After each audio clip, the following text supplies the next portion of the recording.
Assalamualaikum warahmatullahi wabarakatuh. Selamat pagi anak-anak. Waalaikumsalam warahmatullahi wabarakatuh. Selamat pagi anak-anak. Gimana kabarnya hari ini? Baik, Bu. Andi baik? Baik, Bu. Baik, semua kabarnya baik. Sekarang Ibu. Oh ya, sebelum itu kita berdoa dulu. Baik, untuk memulai pelajaran pada hari ini, ada baiknya kita berdoa menurut agama dan kepercayaan kita masing-masing. Doa dimulai.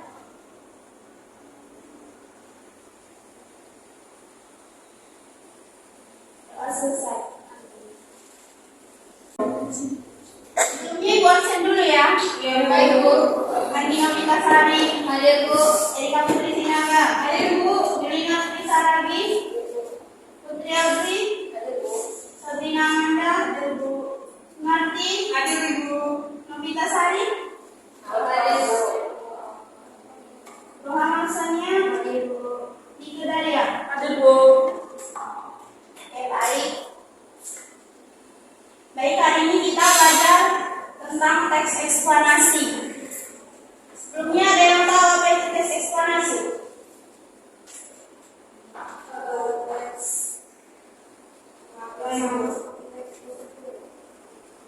Beda. Biasanya di mana, Bu? Belum ya?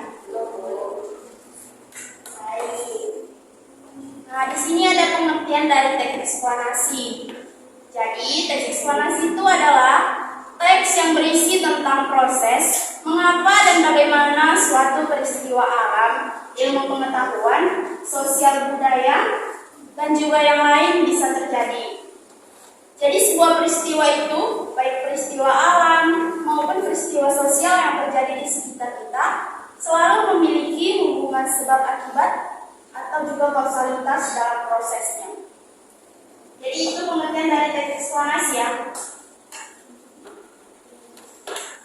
Selanjutnya itu ada tujuan dari teks eksplanasi. Ada dua, yaitu yang pertama menjelaskan fenomena yang terjadi.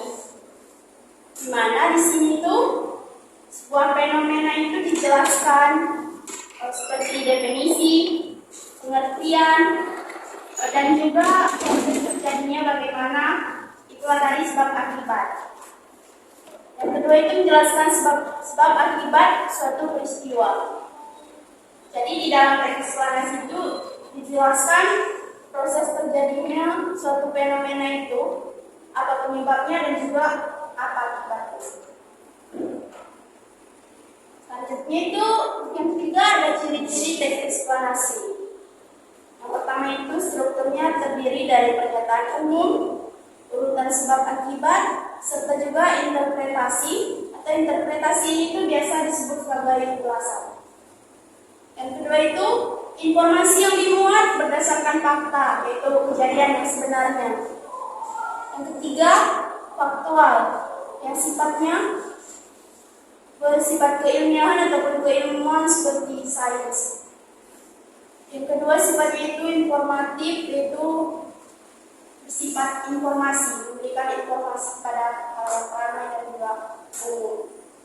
Yang kelima memiliki dan menggunakan sequence marker. Contohnya itu di dalam teksnya itu menggunakan kata kedua, ketiga, dan sebagainya. Biasanya juga menggunakan pertama, berikutnya, dan terakhir.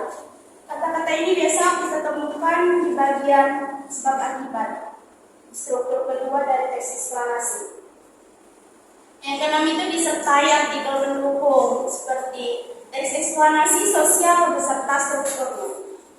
Jadi ada artikelnya. Nah ini dia struktur dari teks eksplanasi, yaitu ada tiga. Yang pertama pernyataan umum. Pernyataan umum ini berisi topik yang akan dijelaskan pada proses terjadinya sebuah peristiwa seperti yang sudah Ibu jelaskan tadi. Biasanya berisi pengertian dari fenomena tersebut, definisi dan pengertiannya. Yang kedua itu ada urutan sebab akibat. Berisi mengenai atau tentang detail penjelasan proses terjadinya peristiwa yang disajikan secara urut atau bertahap dari yang paling awal sampai akhir. Ataupun interpretasi. Berisi atau mengenai kesimpulan dari topik yang dijelaskan. Biasanya ini kesimpulannya dibuat oleh si penulis tentang struktur dari pernyataan umum dan juga urutan sebab akibat yang disimpulkan oleh dia. Nah, selanjutnya ini adalah langkah-langkah menyusun teks eksplanasi. Misalnya ada semua. Yang pertama itu menentukan topik yang menarik. Yang kedua membuat rancangan kerangka teks. Yang ketiga mengumpulkan referensi. Dan yang keempat mengembangkan teks. Serta yang kelima menyunting teks. Dan di sini ada contoh teks eksplanasi beserta strukturnya. Ini banjir itu contoh fenomena alam biasa terjadi di sekitar kita. Ada yang mau baca? Sunarti? Baik, Bu. Banjir. Banjir merupakan suatu gejala alam secara langsung mempengaruhi kehidupan manusia, mampu menimbulkan kerusakan secara fisik, mental, maupun material. Banjir adalah suatu luapan air secara besar, dapat mengendangi dan menerjang suatu daerah-daerah dan masuk ke dalam permukiman warga. Hal ini karena sungai tidak mampu menampung air.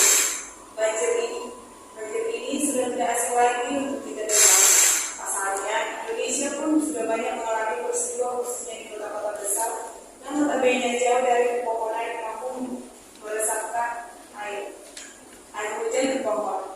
Ditopang lagi tiba-tiba yang sudah sering dibuang sembarangan. Oleh karena itu, mestinya kita perlu mengetahui penyebab dan akibat terjadinya banjir. Harapannya, agar nanti kita dapat berantisipasi dan menjaga dengan baik dan menjaga dengan sebaik mungkin. Sudah, Bu. Baik, bisa dilihat kan? Bagian pernyataan umum itu menjelaskan tentang peristiwanya, tentang banjir. Nah, ini adalah struktur yang kedua, yaitu urutan sebab akibat. Jadi kan saya baca.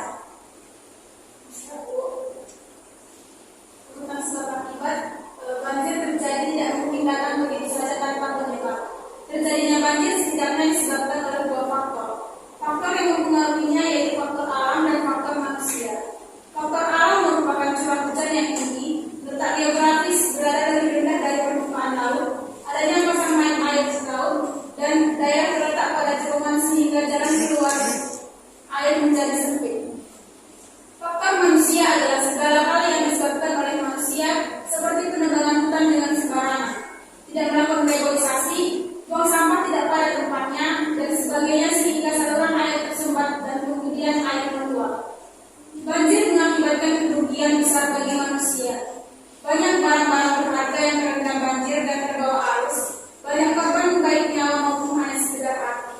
Bisa sakit. Baik. Di sini dijelaskan sebab dan akibat dari fenomena tersebut. Selanjutnya ini adalah interpretasi ataupun ulasan kesimpulan yang dibuat penulis. Banjir merupakan fenomena alam yang berdampak negatif. Banjir disebabkan oleh faktor alam dan manusia. Agar tidak terjadi banjir kembali, mestinya sebagai manusia kita dapat memperlakukan alam dengan baik dan menjauhi segala penyebab terjadinya banjir, agar alam tidak marah pada manusia. Baik, sampai sini ada pertanyaan?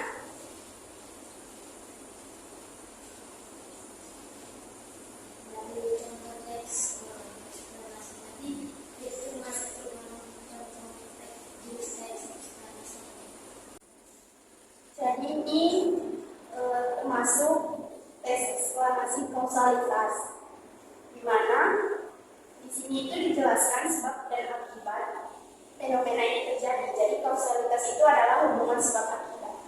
Maka dari itu tes ini dinamakan tes eksplanasi kausalitas. Ada lagi?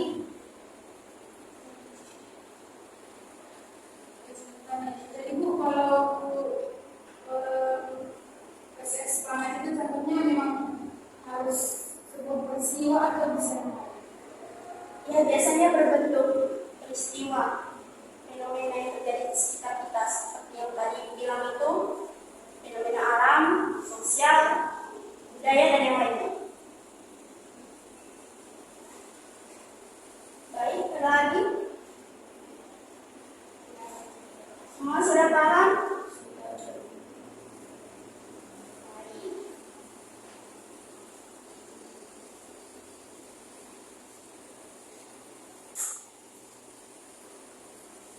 Baik, sekian materi yang dapat Ibu sampaikan pada hari ini. Jika ada kesalahan maupun perkataan yang salah, Ibu minta maaf.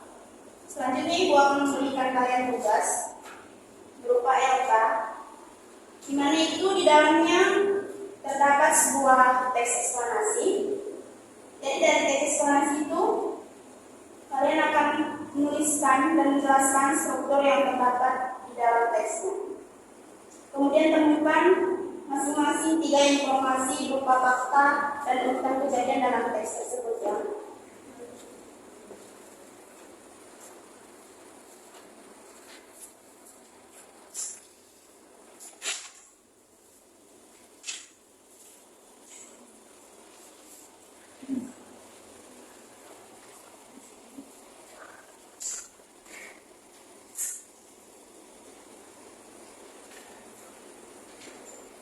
Lembar kerjanya dikerjakan ya.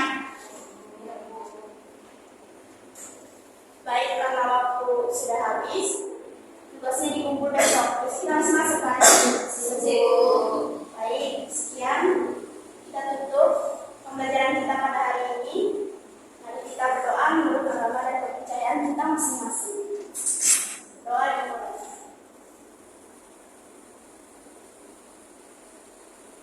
Amin. Baik, assalamualaikum warahmatullahi wabarakatuh. Selamat pagi.